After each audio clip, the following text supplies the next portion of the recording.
We told you here on 9 News at 3 that the guidelines on screening for cervical cancer have recently changed to make it more accessible. The American Cancer Society now says women can self-screen for the disease.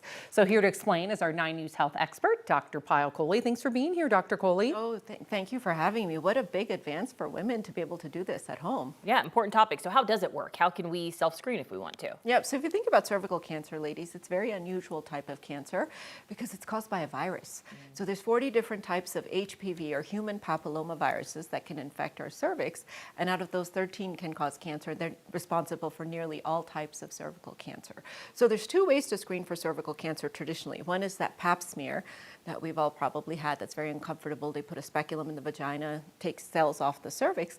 The other is to do testing called HPV testing to look to see if you have the virus, because if you don't have it, you're unlikely. Most people will get one or both of those types of screenings, but this particular screening that just got approved by the FDA and now put in the guidelines says that women can take a swab and either at home or in the doctor's office not have to go through the speculum exam, just insert it in the vagina, collect a sample and check it for HPV, and it has nearly the same accuracy.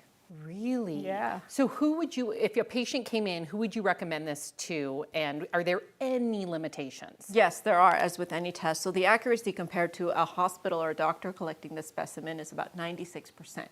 And so if you're doing it at home yourself, you need to do it every 3 years as opposed to doing it with the doctor, which would be every 5 years. So the screening interval is a little bit lower. It's really designed for women aged 25 to 65 who are average risk. So if you've ever had an abnormal pap, ever had a colposcopy, ever had anything wrong with your cervix, then this is not the right test for you. It's really for women who've had sort of normal paps before, knowing that if it comes out positive, then you probably do have to follow up. And like I said, there's one test you can do at home, and there's two that you can actually do in the doctor's office itself. Why is the testing changing? Because Sam and I were just talking about this. You used to get a pap smear every year, and then in the last couple of years, they changed it to every 3 years, every 5 years. I'm like, wait, what? Yeah. Like, that still blows my mind when I grew up doing it yearly. Well, so many reasons for that. The first and most important, vaccination against HPV. Oh. So we now have a trivalent vaccine against HPV, and we're giving it not only to our young girls, but also to our young men, which has really reduced the rates of cervical cancer. So that's the reason we can now space out more, because there's just less HPV around. Now, having said that, 20% of women are not up to date on their cervical cancer screening, and the biggest reason is time, access, not being able to get to the gynecologist, just being too busy with everything else we have to screen for.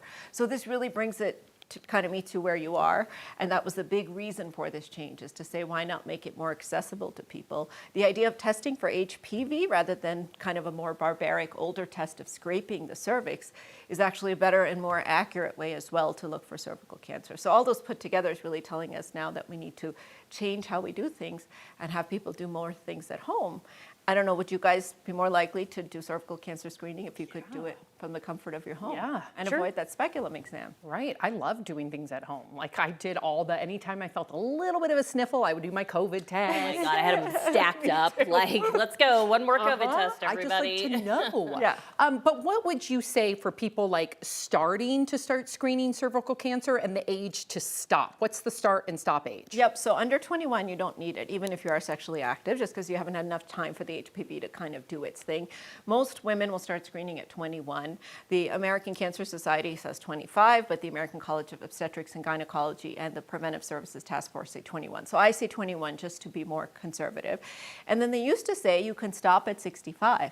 They took that out of the guidelines now. So they now say you can only stop at 65 if you've had 10 years of completely normal tests being up to date on your PAPs and your HPVs, and you've never had a condition called cervical intraepithelial neoplasia, CIN, which means a precancerous lesion in the cervix. So I think what the guidelines are really headed towards is a little bit like we can screen less often, but we need to screen in a smarter way, and we need to make sure we're not stopping screening women at 65, because life does go on after 65, and you can still develop cervical cancer. Now, obviously, if you've had a hysterectomy, the cervix is at the mouth of the uterus. So if your uterus has been taken out, then you don't have a cervix anymore either. Then you can also stop, even though we know that HPV can infect the walls of the vagina as well. But the guidelines recommend no screening necessary for any woman who's had a hysterectomy. Yep, important advancements. We're out of time, but I am curious, is this covered by insurance? So they're working on it. So in-network is $99 for the home test. Out of like cash price would be like $249. So hopefully we'll get to no price at I was all. going to say, we got to get that price down. Yes. That's important, Yes. Dr. Coley. Thank you.